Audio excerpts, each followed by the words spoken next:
Hello, everyone. During this presentation, we're going to discuss the topic of thinking, which is what Chapter 7 covers in this course. Thinking is a skill that everybody uses all the time. Whether you're conscious of it or not, your brain is always active in thinking about something. You're going to be thinking when you are preparing for your next exam in this class or any of your other classes by reviewing all the material that you have gone over leading up to that point. You have to think about, managing your time and how to prepare for and study for things. You have to think about when you wake up in the morning what your day is going to look like and what you're going to do to navigate those different tasks you have to accomplish. Everyone's thinking, but you're not just thinking in class or in school. You're also thinking when you are playing a game of basketball, or if you are playing on your computer in your bedroom.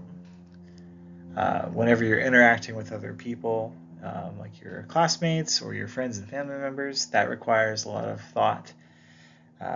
Thinking is just something that's kind of all-encompassing and omnipresent. It's everywhere because we use it all the time. So this chapter is going to help you to kind of understand the different components of what thinking is and how we use them in our day-to-day lives. All right, let's do a quick outline of what we'll be talking about tonight. First, we will discuss what it actually means to think. Then we'll break down some of the different ways that you can think about things, which would be creative thinking, analytical thinking, critical thinking, and also how to be a problem solver. Next, we'll talk a little bit more about what metacognition is. And then at the end, we will talk about information literacy and why that's important as a college student. Here are 4 statements that you can take a look at. And on a scale from, I feel like this statement is the least like me, to I feel like this statement is the most like me, what are your thoughts on each one?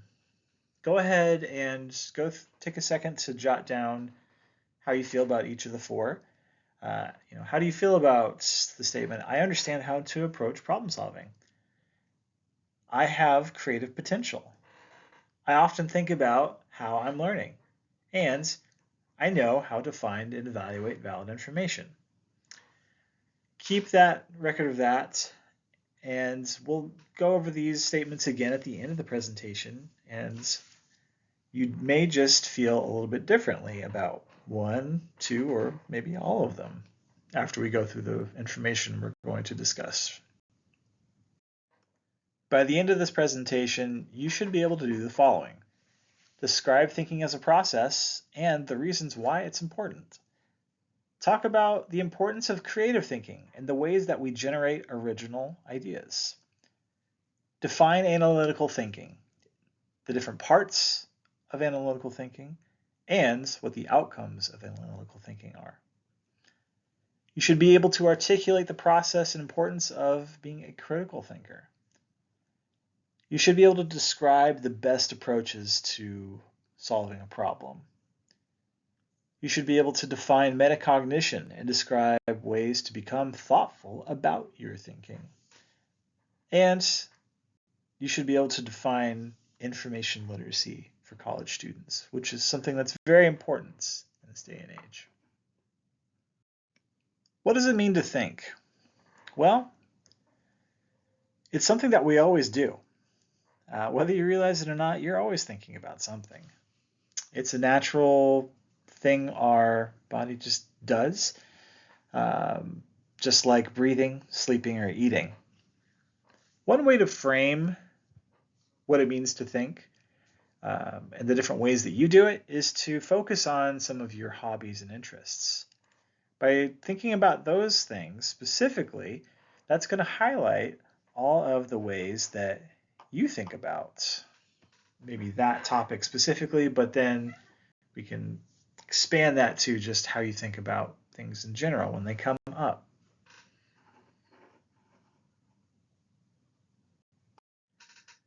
Actively practicing your thinking skills can have huge positive effects on your health. Just like physical exercise will keep your body healthy, by adopting certain practices that require the use of your brain, this will also keep your mind healthy.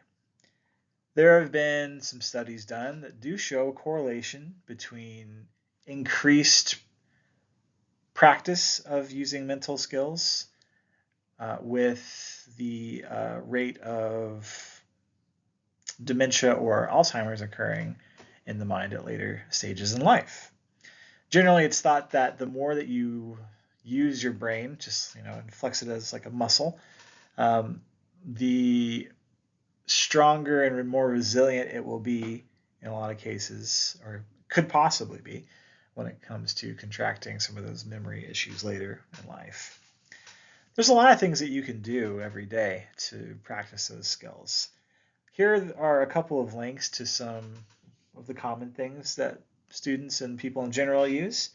You may already use Chegg for doing flashcards to study your study for exams or just for class in general. Some other examples, like maybe you do a crossword every day, or you do the daily Wordle, or you play Scrabble or Words with Friends on a fairly regular basis. Just those little things that you can kind of do sometimes in between tasks. These are all things that will act as like mental exercise to, keep building upon that skill of thinking. Now, let's talk a little bit about creative thinking. So some good questions to ask right now would be, how can you go about generating an original idea? And what is the best way to approach working with unconventional ideas? Those ideas that don't really seem like they'd be the first things to pop to your mind, or things that aren't like the normal ways of doing things. By learning to be more in tune with your own version of your creativity, you can start to think more clearly. You'll be able to resolve problems a little bit more easily. And when you have a setback, you will look at it as something that might be a learning opportunity instead of just a negative thing that's preventing you from coming to a solution. When it comes to being a student, creativity can also come in handy.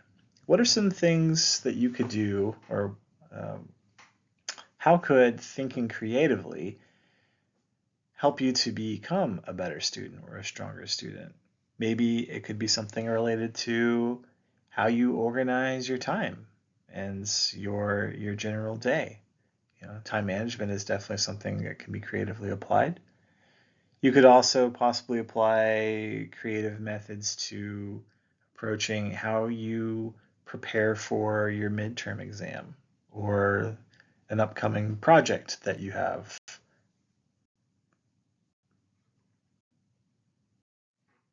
And remember, creativity does not have to be linked exclusively to the act of artistic expression. For example, some people would tie creativity in with being able to write a really catchy song, or paint a beautiful picture, or write a really compelling story for a book or a movie. But just because you don't have that particular set of skills, or any one of those sets of skills, that doesn't mean that you're not a creative person.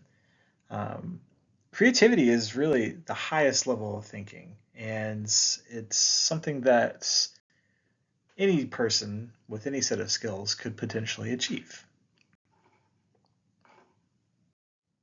Here we have a visual representation of Bloom's taxonomy, which is just a way to organize the different levels of thinking. Any tests you've taken or assignment that you've completed, any lecture you've attended, any lesson that you had in elementary, middle, or high school, all of these things have incorporated some level of Bloom's taxonomy in them. And as you go higher up the pyramid, the skills or the types of thinking require more skill to master and to be good at. You'll notice that recently researchers have switched it up a little bit and updated this skill chart to have creativity at the very top.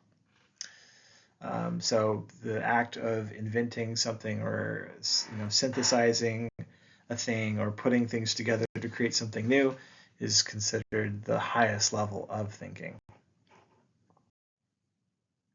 So when it comes to creating new things, a lot of it is just taking old ideas or old things and putting them together in different combinations. But this is how we've ended up with so many big advancements in human society, like going into space, being able to pick up a small circuit board and get in contact with somebody on the other side of the world or get on the internet to look something up. But it's also created, some of the most important documents in our history, and also it's really impacted our culture. So creativity has really obviously done a lot for our society and civilization. Continuing to support creativity in whatever form it takes will be how we continue to make those types of advancements. For example, one day someone's going to figure out how to cure cancer, or how we can increase our ability to travel and explore the universe, or how to effectively, have a world without as much conflict. So the main point to take away is that you shouldn't discount your own ability to be able just to think about things and try stuff out. It's the people who tried to do something new with the risk of it maybe not working that really were able to bring about these big changes. So, if they'd been too worried to try it out, then we wouldn't have gotten some of the things I already mentioned. And we certainly won't be able to continue evolving if people are too afraid to be creative. Now, when it comes to generating original ideas, some people would argue that there's no such thing as a new idea, like Mark Twain did. But like I just mentioned, even though we might not create something technically brand new, just by taking other ideas and other things that have happened in the past or been created in the past and then just sort of mixing them together in new different ways, that's going to, help create something that we think is new, or at least a new way of looking at something, or a new product that does something we hadn't thought of before. Here we have a few examples of people using creativity that's not exclusively linked to the arts. Second from the left, we have Stephanie Kwolek. Stephanie Kwolek was a chemist who, just because she was working with a substance that usually was considered like a byproduct of some other thing that was a process, and was usually just considered trash, she continued to experiment with it and manipulate it, and eventually discovered that it was a material that could be used to stop bullets, aka Kevlar. So just a good example of someone who will take something that maybe isn't traditionally used or thought of as a useful material or thing, and say, well, what if? And what if this or what if that? And then sometimes if you keep at it and ask that question enough, you will come up with something new. When it comes to being creative, one really great idea is to track the things that you're working on creatively. Keep a record in some way, maybe a journal or some kind of visual log, um, sketchbook, just to, see how your things have evolved over time with the ideas that you play with. Some people prefer some types of like visual representations, maybe to kind of map out what they want to do creatively. So they could put together maybe like a image or storyboard to just put it down so they can visually see what they're trying to accomplish or what they're working with. Now, when it comes to the notion of working with an unconventional idea, of course, that's going to probably make some people feel a little bit anxious and unsure.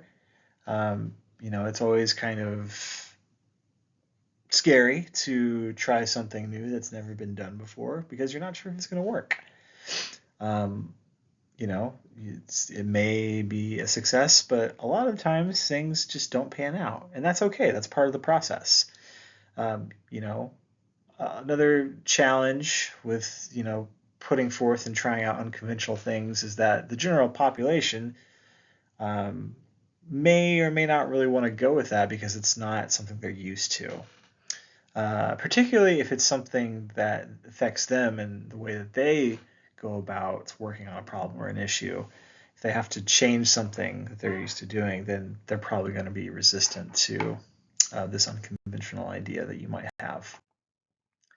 But remember, um, nothing is ever static, and you should always operate with a philosophy of just because something's always been done a certain way doesn't mean that you shouldn't try something new. Because again, if you don't try anything new, then nothing new ever gets made.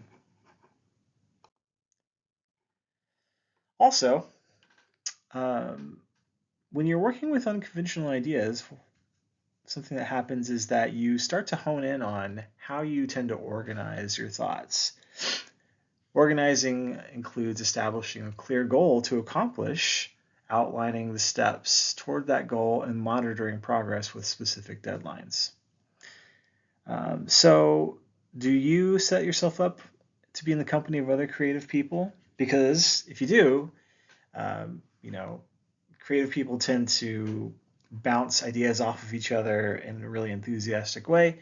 So the more creative people that you tend to, group yourself with, whether it be on a project or for school or for anything else, you can expect that more new ideas are going to be generated. So I say all that to say it's important to try and brainstorm with other people and not try to do it all by yourself. All right, let's go on to talk about analytical thinking. So some questions to ask. How can you best establish the component parts in thinking? And also, how can you use analysis to improve efficiency? Analytical thinking is all about looking at a problem or a situation that arises in a systematic way. So that means that you are looking at all of the different parts of an issue. And you really want to spend some time in here thinking about all the different parts of the problem or the issue, because if you overlook something, then when you come to your solution, it might not be something that works out because you didn't consider this one factor. It's really important that you have strong information literacy skills. You need to be able to verify that the information you're working off of, the data that you're using, is valid, and the sources that they're coming from are valid. One good example of putting analytical thinking to use would be the concept of putting a warehouse together, a building, or designing a warehouse to store goods. So when someone's designing one of these, they have to take a lot of things into consideration. So a warehouse is a place where we store items traditionally that are waiting to be sold or shipped somewhere. Not only do you have to account for needing to have a space large enough to house a really high volume of objects, you also need to take into account that most of the time these objects won't necessarily be uniform in terms of how big they are and what their shape is.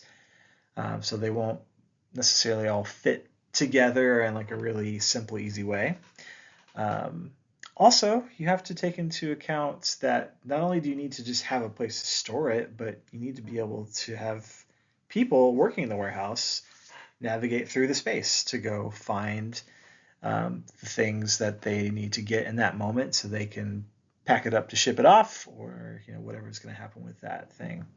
And speaking of that, not only do you have to organize your space in a particular way, but you need to also design some type of system to keep track of where everything is.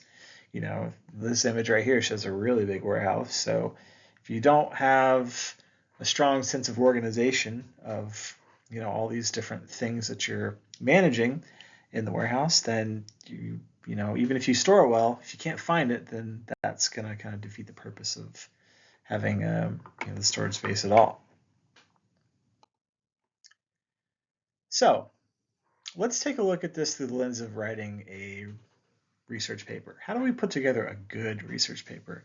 Well, what are the parts of writing a good high quality paper? So one thing to think about would be, what tasks do you need to finish, and how quickly do you need to accomplish these goals overall?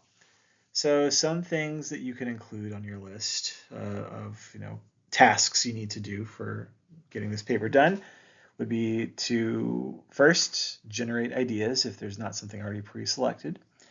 So just start thinking about maybe what you might like to write about and get like a short list going.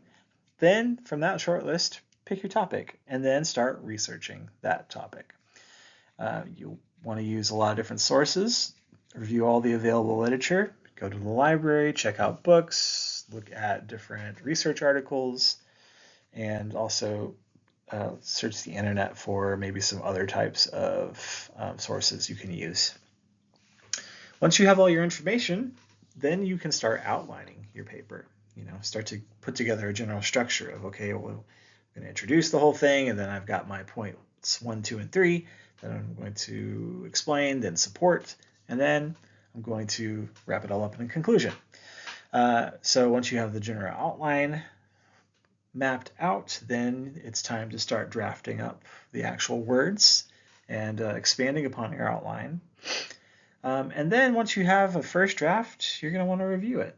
Usually the first draft is not going to be the final draft, so you will repeat this process and do editing along the way until you come up with a paper that you think is good enough to turn in and does a good job of conveying what you are trying to talk about. Now, also remember that you should plan for unforeseen things that might pop up and prevent you from being able to move forward with your project or finish your paper. So it's always good to have a backup plan, or at the very least just to give yourself enough time to complete the project, accounting for these unforeseen things that might get in your way. So, for example, in the construction industry and engineering, engineers call this concept float. So they will deliberately build in that extra time and funding in case anything unexpected happens in their project. So this will hopefully let them stay on schedule and not prevent them from accomplishing or completing their projects as close to on time as possible.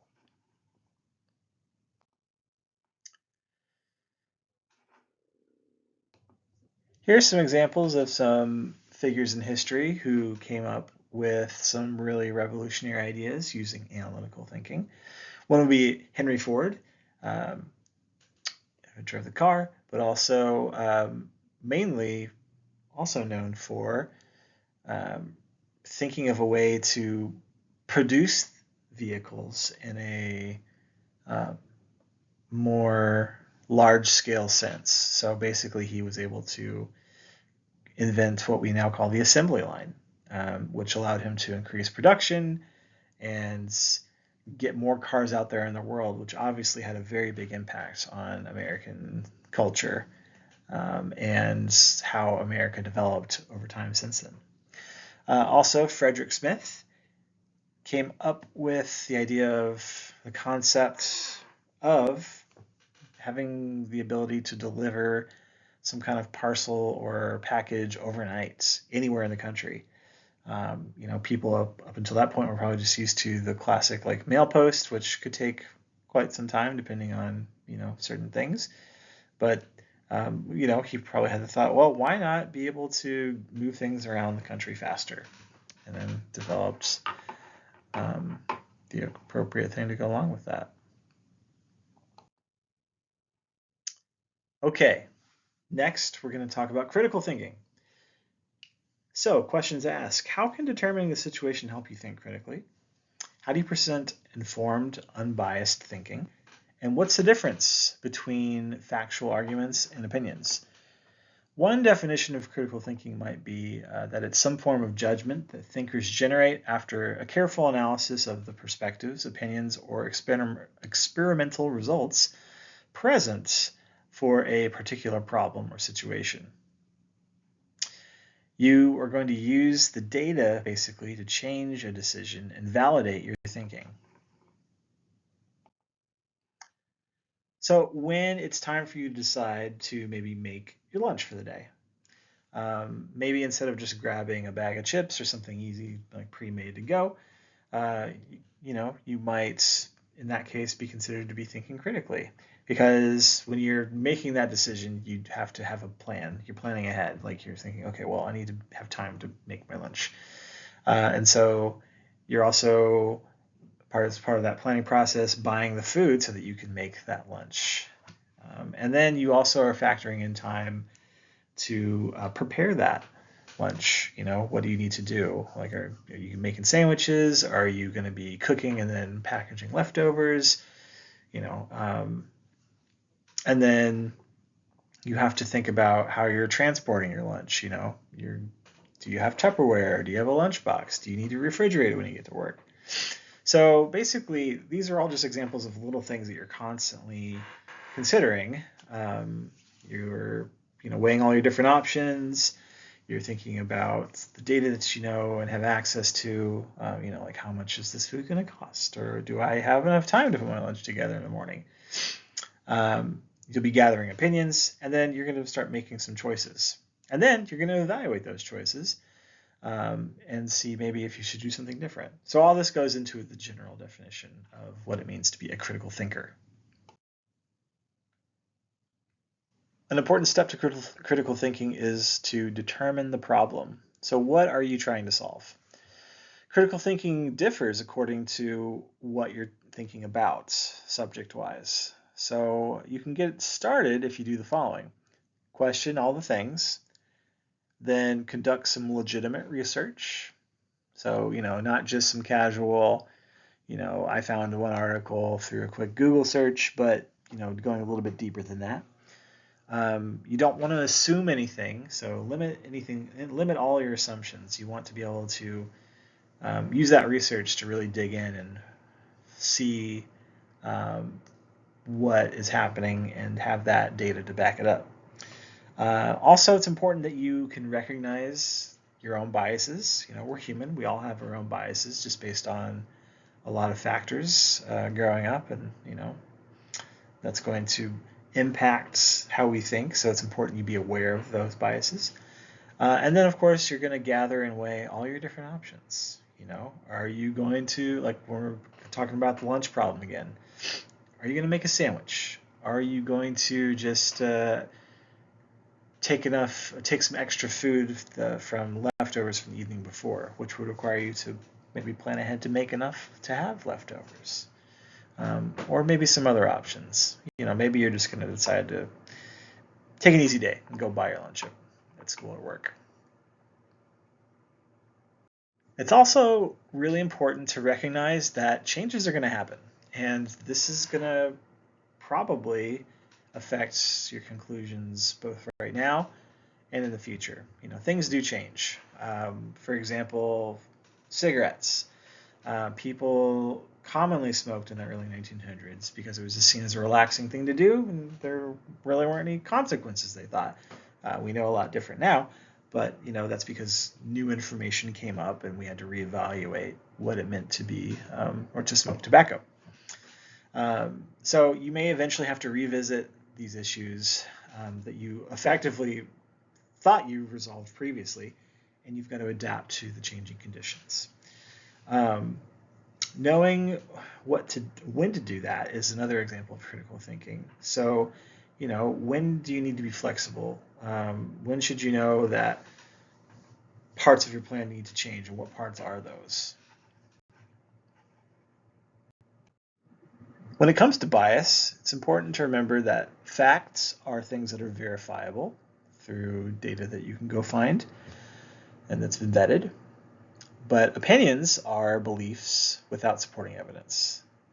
So when you're stating an opinion, you are just saying something that you believe, but it's not something that you necessarily have any hard vetted evidence to back up.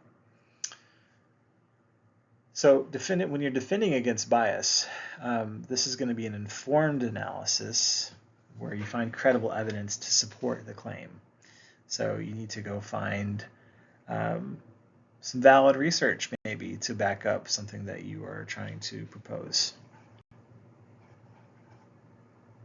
For example, a fact could be a statement that is true and backed up with evidence. Facts can be verified through observation or research. However, an opinion is just a statement someone holds to be true, but without supporting evidence. These are things that express beliefs, assumptions, perceptions, or judgments. Let's move on to problem solving. Here's some questions to consider when a problem arises and you need to figure out a solution. How can determining the best approach to solve a problem help you generate solutions? Also, why do thinkers create multiple solutions to problems? Why don't you just come up with one? The most effective problem-solving approach includes some variation of the following steps. First, you need to look at everything and then determine what your issue or issues are. From there, you can hopefully recognize other perspectives about what the issues might be or what the problem is and how to go about solving it. Then you're going to want to think of multiple possible results. From there, you want to research and evaluate the possibilities. What could happen if you did this, or what if you did that? And then select what you think would be the best result or results. You want to explain and communicate what your findings are, and then establish logical action items based on your analysis.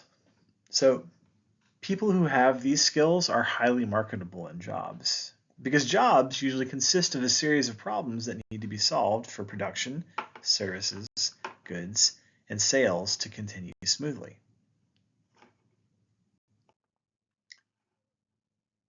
When you're determining the best approach, problem solving can involve many different types of thinking. So you may have to call on your creative, analytical, or critical thinking skills, or more frequently, a combination of several different types of thinking to solve a problem satisfactorily. So for example, let's see you have a manager who sees a barista slip and they drop several drinks. The problem is that, well, one, the worker is hurt. Two, now the drinks are not ready for the customers. And three, production has temporarily stopped on any future orders because of the worker being out of the picture for a second. So a good manager has to juggle all of these elements to resolve the situation as quickly and as efficiently as possible. They need to prioritize their needs or the needs of what's going on, and possibly shift other workers off of one station or one area to another to have coverage, at least temporarily.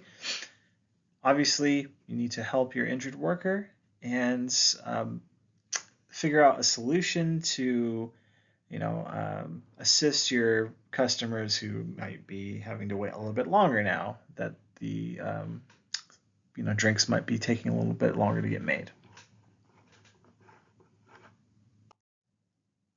Why do you think it might be important to have multiple solutions to an issue instead of just one? Usually you're only going to use one solution at any given time, so why would you take the time and energy to think of some additional ones? Well, let's say, for example, that you had planned to go to the movies one day with a group of friends. But let's say that when you get there, you find out that the theater had to close due to some maintenance issues. Now, if you have a backup plan, then you can easily pivot and, go do another thing that you made a plan for as a contingency. But if you didn't make a plan, then, it may just end up that you and your friends don't do a thing. Or you quickly pivot to just settle on another thing that might not be really what you want to do. So it's just a good idea to have some backups because you might need to fall back on them in case your primary thing doesn't happen. Now, let's move on to talk a little bit about metacognition. What is that? Well, it can be defined as when an individual thinks about he or she thinks. It's thinking about thinking. So if you're planning, tracking, and assessing your own understanding of something, then that can be considered to fall under metacognition. So how can you become more aware of your own thinking? And what would the benefit be of thinkers using their thoughts deliberately? What can come of that? Well, if you are thinking about the way you think, that means that you are just aware in general of the specific processes your brain's going through when it's analyzing something or trying to problem solve something. And this is a sign that you are a mature thinker because you're deliberately mapping out your plan to think about something. Metacognition means that you have become aware of your thinking in general as a process. And again, you're using that thought deliberately. So you are planning. You're getting ready to learn. So like if you have a topic you're studying for a lecture, you are thinking ahead and thinking like, how should I start approaching this topic and studying the material that was presented to us today in class, and what should I anticipate that I need to learn? You're also going to be doing some tracking. You're going to check in and think, okay, well, how am I doing so far? Like, is this going okay? Is this more challenging than I thought? What information should I review now? And, what should I come back to later?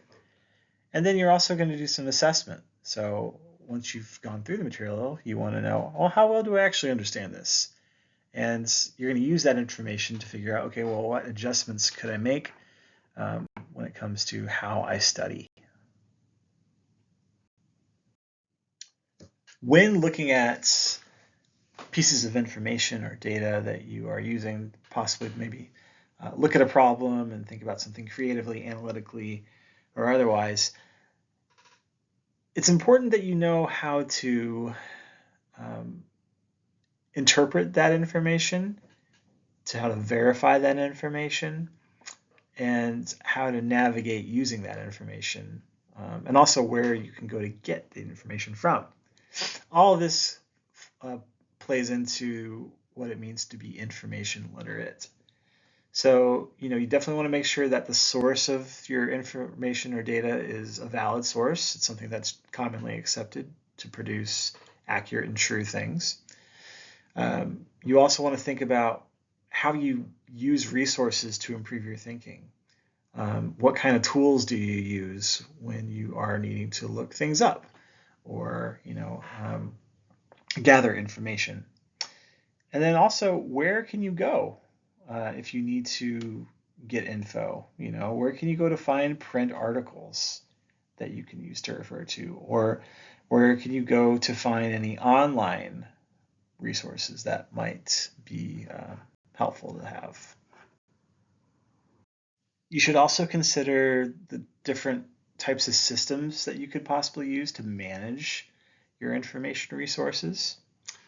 And then also, when conducting any type of thinking, you should really have a firm grasp on information literacy in general, or knowing how to access the sources that you may need. And again, just verify that the source you are gathering from is a valid source. For example, some sources are useful for some pieces of information, but maybe not for citing things like Wikipedia. that might be a good example. It's good to maybe start to learn about something, but you should probably go find some other more direct sources um, to further your understanding of the topic. So how do you verify that the source that you're pulling from is a valid source? It's important because whatever you're going to write or declare based on these sources needs to be correct and truthful. So the source should also be correct and truthful.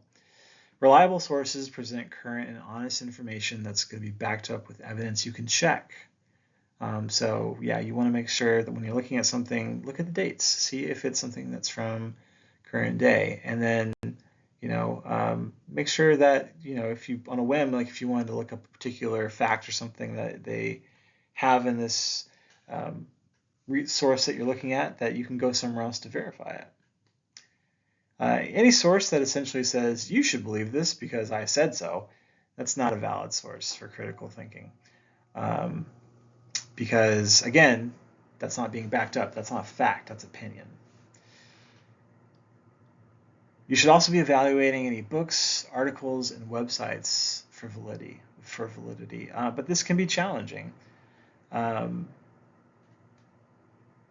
for books and scholarly articles, whether they're printed or online, you can typically establish if the source is current or from maybe a reputable publisher or organization with information on the copyright page or the journal publication information.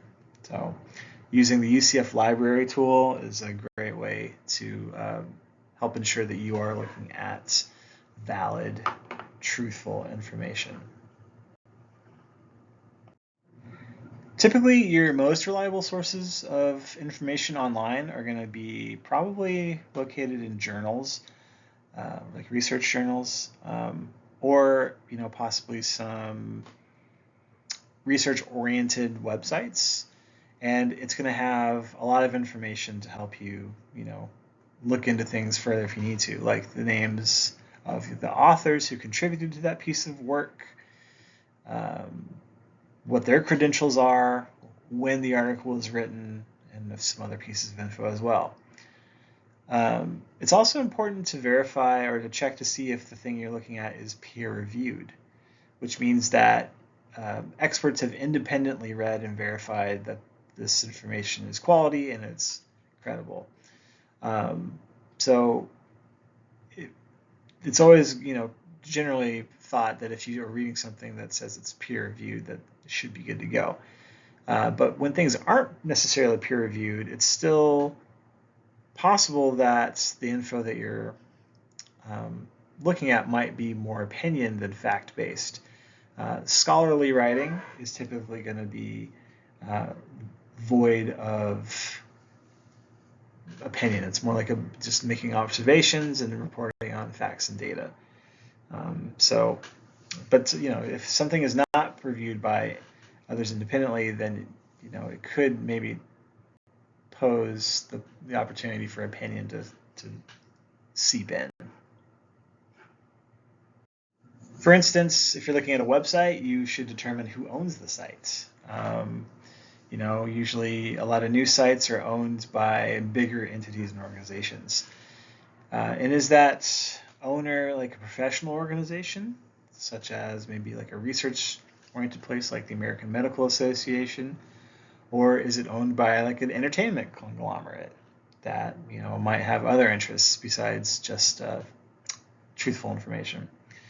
You can find this sometimes in the About section or in the copyright on the page. Also, domain names can help you determine the purpose of the site, but you shouldn't rely solely on this website marker or any one thing, to be honest. Information literacy includes looking at multiple different things. But here's some different examples of some different domain names or domain tags at the end. There's .edu, so these are used by educational institutions like so colleges, universities, and usually this is going to be a reliable source of information. However, individual members of these institutions could possibly create web pages on the site under the official domain that do not necessarily reflect the values of the school. So still be vigilant. If you see a .com slash or like a .biz, these are usually going to be commercial or business groups. They may be valid, but they also may be trying to sell something. So there's going to be some bias there. .gov, those are used by government agencies. Typically, this is going to be very valid in producing like just straight facts and data. .org is going to be used by organizations such as nonprofit groups or religious entities. Sometimes this information may be a little bit slanted towards whatever it is that they are behind. Like if they're a religion, then behind that particular theology. Or, you know, if it's a nonprofit like a .org, it could be maybe a little slanted towards whatever cause they are supporting. So you'll just need to do a few extra pieces of research to verify that it's valid. If you see a .net, originally this was created for networks or groups of people working on the same problem. .net is still a viable option for non-commercial sites, such as personal blogs or family websites. You will need to conduct additional research to verify validity with these. And of course, there are many other domains that are out there. So if there's ever something that you're not sure what it is, just like anything else you would look at, research the validity of these other domains outside the most common ones. So when you're creating a system for managing your resources, it's important to think about, how are you going to keep track of all of your stuff that you're gathering? You could have a whole bunch of money or a whole bunch of great ideas or a whole bunch of things, an infinite amount in the world, but that's not really going to help you if you don't know how to access that stuff quickly. So, consider using, there's a wide variety of online resources you could use. There's a couple here like Evernote, Google Docs, ShareDrive for Microsoft, OneNote particularly. These are all things that you could use to just put your ideas down and keep all your information and organize it in a place so that if you need to recall something, you can quickly get to it. All right, we've come to the end of the presentation. And on this slide, again, you see the 4 statements that we looked at the very beginning. And I had asked you to rate each one on a scale of I feel like these are things I'm comfortable with, or I agree with these statements, to I don't really think I have a good grasp on these and I don't really identify with these different statements. If there are any that you answered no, you didn't really feel that you had a good hold on those things. Ideally, now that we've gone through each topic, maybe the answer has changed. Go ahead and compare what your current answers would be to what they were previously. And if they change, then that's great. Remember, it's important to have a good grasp on all the different ways that you can solve a problem.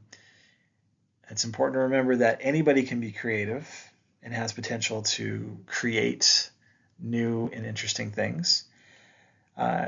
It's important to understand about the ways that we think about things, so that we can think of all the different possible outcomes and potential solutions to issues. And of course, it's also very important that we understand how to evaluate information and how to be literate with the information that we consume and use, so that we know that we're being accurate in what we're telling people, or that we're coming to a solution that actually does work. And with that, we've come to the end of the slideshow and presentation. Thank you so much for your time. And please let us know if you have any other questions about thinking or any other topics in this class. All right. Goodbye.